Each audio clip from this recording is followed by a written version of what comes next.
Компанијата ИНТ од Кочани е единствена од општината и меѓу ретките во регионот што континуирано со години наназад се вбројува меѓу 200 најголеми и најуспешни во Македонија.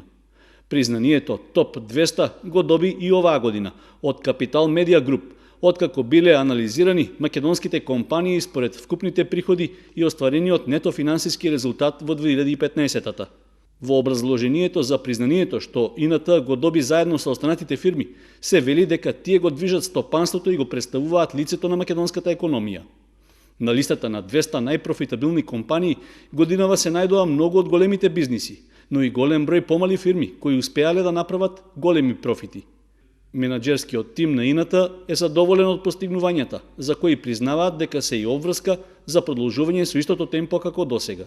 Секако ние сме во Македонија и се надпреваруваме со компаниите од Македонија и секако дека овој резултат многу ни значи, не радува и не обврзува да продолжиме и натаму со истото и поголемо темпо, како би се одржали на нивото што веќе го држиме неколку години. Помеѓу 200 најголеми компании за прв пат влегоме во 2012 година и тој континуитет до денеска го држиме. Секако дека тоа се резултати кои, како што реков, радуват, меѓутоа изборуваат за економскиот потенцијал или капацитет на Македонија. За жал, ние се наоѓаме во Македонија и се мериме во Македонија.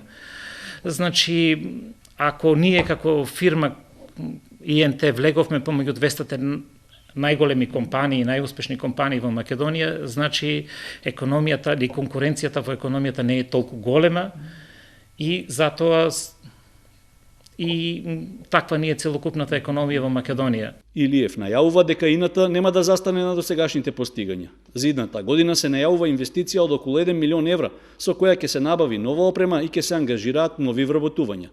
Целата сделка е при крај и ќе значи нов импулс во развојот на кочанското стопанство. На задоволство на сегашните вработени во ИНТ, каде просечната плата е околу 30.000 денари, Илиев вели дека очекува тимот да се прошири и што за новите вработувања ќе има и специјална обука. Негова желба е сегашниот забавен развој на локалната економија да добие забрзано придвижување во позитивен правец. Се надева дека само на тој начин и признанието за ИНТ за влез меѓу најдобрите 200 компании ќе биде оправдано и во наредните години.